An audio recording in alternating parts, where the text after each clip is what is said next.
Good evening students. कैसे हो सब लोग? आई होप लॉकडाउन के दौरान आपको मैथ्स के लेक्चर ही हो रहे हैं। सो हिस्ट्री को भी हमने शुरू करने की कोशिश की है। इसी के साथ ये मेरा पहला लेक्चर है आप लोगों के लिए। इस लेक्चर में मैं आपको टोटली इस पूरे साल हिस्ट्री के अंदर कौन कौन से टॉपिक्स हैं उस पर डिस्कशंस जो होगा उसको हम थोड़ा यहाँ पे डिटेल में डिस्कस कर लेते हैं। फाइन। नेक्स्ट सेशन में मैं आपके साथ प्रॉपर लेक्चर शुरू कर दूँगा। So let discuss one by one. इस साल आपको 9 लेसन है हिस्ट्री के अंदर। अब हर एक लेसन के अंदर डीप स्टडी है। वैसे पोर्शन तो चेंज ही हुआ है, आप भी जानते हो। और चेंज के होने के साथ साथ जो नया अपडेटेड आया है उस अपडेटेड में ये बताया गया है कि हिस्टोरिकली क्या क्या हुआ है और उसमें क्या क्या चेंजेस बड़े बड़े स्कॉलर्स ने सजेस्ट किए। इस बार वो हिस्ट्री इसके अंदर है जो हम नहीं जानते। इसके पहले के जो पोर्शन बदला है उस पोर्शन में हम वर्ल्ड वॉर के बारे में पढ़ते थे, हिटलर के बारे में पढ़ते थे, इंडिपेंडेंस के बारे में पढ़ते थे। बट कहीं ना कहीं हम ये बिल्कुल भूल गए कि इसके अलावा भी हमारे देश में बहुत कुछ था।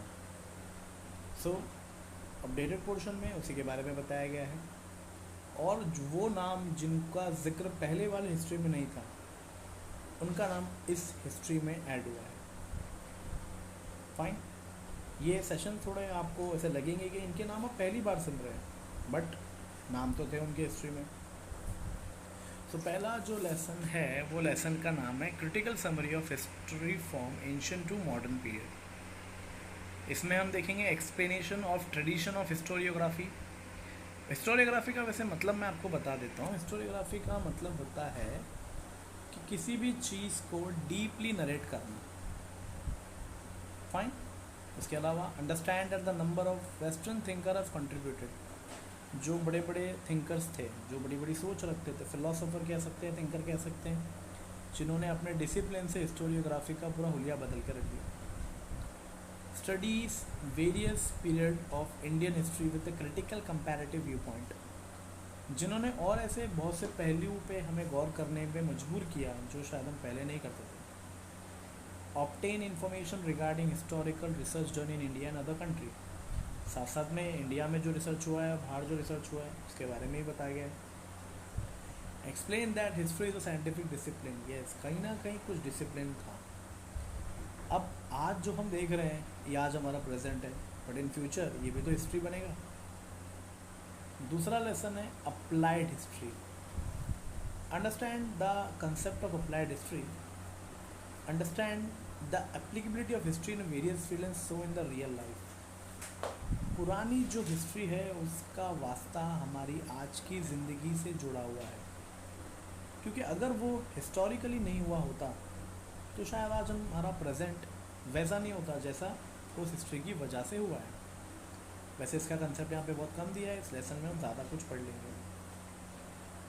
तीसरा है mass media and history. Brings out the inter relation between mass media and history. Mass media आप सब जानते हैं, मीडिया।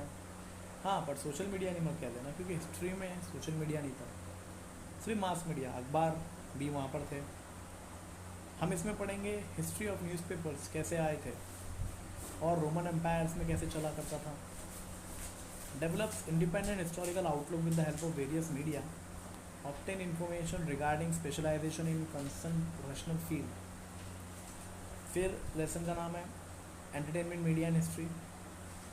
उस ज़माने में लोग एंटरटेनमेंट किस तरीके से किया करते थे, बिना इलेक्ट्रिसिटी, बिना इंटरनेट, बिना टीवी, बिना theatre.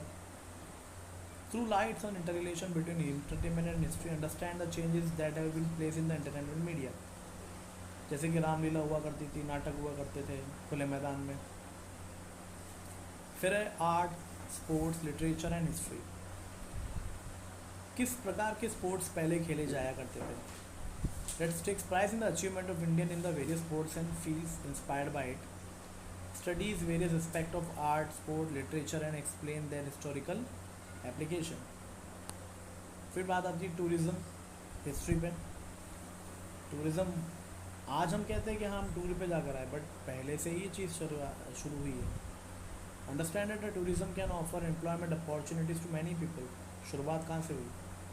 Highlights the importance of museum libraries in the studying history. ये 7वें चैप्टर में आता है, हिस्ट्री एंड अदर डिसिप्लिन। मतलब म्यूजियम्स लाइब्रेरीज कैसे थी और कैसे वो चीज़ आज हमसे कनेक्टेड हैं। सो कुल मिलाकर ये हमारा कंसेप्ट बताता है। और रिमेनिंग जो चैप्टर्स हैं, हेरिटेज मैनेजमेंट और भी जो चीज़ें इसमें रह गई है, वो हमें टोटली डिस्क्राइब करेगा। फाइन। सो ये तो सिर्फ आज के हमारे हिस्ट्री के लिए। और साथ साथ मैं ये बताना चाहूँगा आपको कि वेस्टर्नाइजेशन में हिस्ट्री का क्या रोल था। फिर उसके बाद में बड़े बड़े स्कॉलर्स जो है उन्होंने हिस्ट्री में क्या क्या चेंजेस बताए, उन्होंने अपनी अपनी सोच बताई। क्योंकि आज जो भी हम पढ़ते हैं वो हिस्ट्री है, लेकिन तो किसी इंसान नहीं है। अब दूसरा कोई अगर उस चीज़ में कहेगा कि नहीं इसमें आपने लिखा कौन से बेसिस पे था, अगर इमेजिन करके लिखा है तो वो हिस्ट्री गलत है। और अगर कोई प्रूफ है तो वो प्रूफ आपके पास कहाँ से आया, उसका सोर्स बताओ। अगर आप उसका सोर्स नहीं बता सकते तो फिर मैं वैलिडिटी भी नहीं मान सकते उसको। अगर सोर्स बता दिया तो फिर उस डॉक्यूमेंट की ऑथेंटिकेशन देखी जाएगी, मतलब ये कितना वैलिड है। तो इन सब चीज़ों पे गौर कर ही हिस्ट्री को लिखा गया था। इसमें नए नए स्कॉलर्स जो आए थे मॉडर्नाइजेशन में, उन्होंने इस पे डिबेट किए एंड देन हमें आज पढ़ने को मिला ये।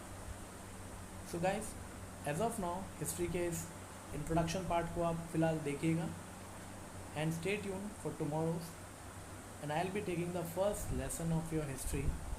Will not complete the full lesson on a one day, will go topic wise. एक टॉपिक को हम कवर करेंगे और आप आराम से वीडियो देखकर टॉपिक को सीखिए। कोई जल्दी नहीं है, आराम से आप पढ़ लोगे, समझ लोगे, बहुत ही आसान है। घर बैठे थोड़ा एंटरटेनमेंट करिए, साथ साथ में घर से बाहर निकलना भी नहीं है आपको, कोविड-19 है। So stay at home, stay safe. Till then take care, good bye.